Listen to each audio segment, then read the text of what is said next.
Dallas. This is Brandon. We're TechDispatcher, a company focused on making tech support as easy as possible to get, hence the one-touch tech support.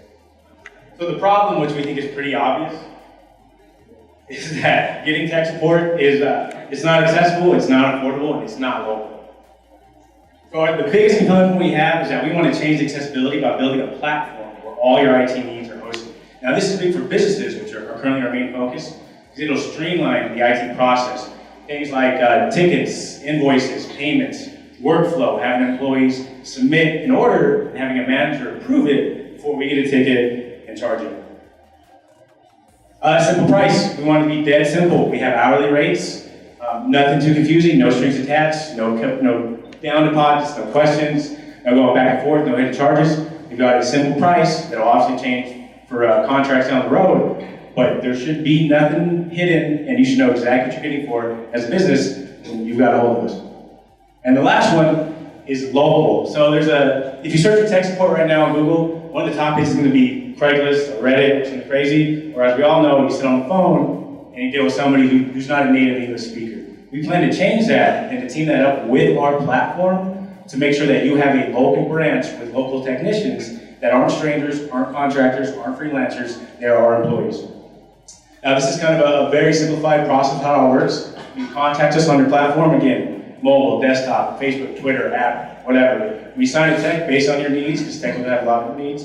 We schedule an appointment based on your schedule and where you can be, whether it's the business, the office, the highway, the yoga studio, doesn't matter. After this problem solved, we make sure using the trained employees and our staff that you are satisfied, which leads to reviews, referrals, right back to the beginning. And hopefully, after having a really good experience with us, you're more interested as a business to set up monthly contracts, which a lot of revenue.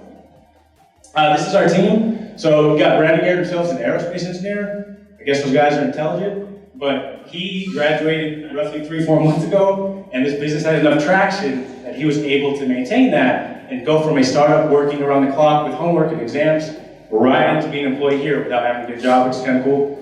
Myself, I did IT for President Kroll in Poland, started as a student worker. I was up there with all the VPs and all the politics and all the good stuff. I saw that there was a need for businesses, and I kind of got tired of all the politics, and I said, hey, you know what? We're gonna get out of here, and we're gonna help people that I think can really benefit from it. Our last one is Joan. She's been our mentor through the ACVC programs.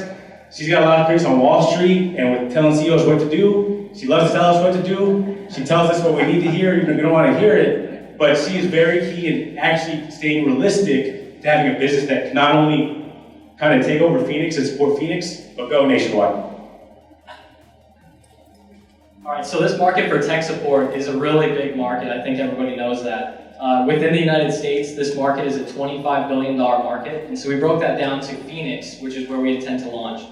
Phoenix is a $355 million market in IT spend, and we estimate with a 5% market share that we could bring in about $18 million a year in the Phoenix metro area alone. So our competitors, as you can see, are less accessible and more expensive. And so data doctors and the geek squads out there, they often take your laptop or computer for a long time. They charge you a lot of extra money that you don't need to spend. And then you have things like Craigslist, which you don't know exactly who you're going to get, so it's not as trustworthy. This is our revenue model. So our progress to this date. We came from the EC Challenge. We got a $6,000 grant through that program. Since January, we've generated about $25,000 in revenue.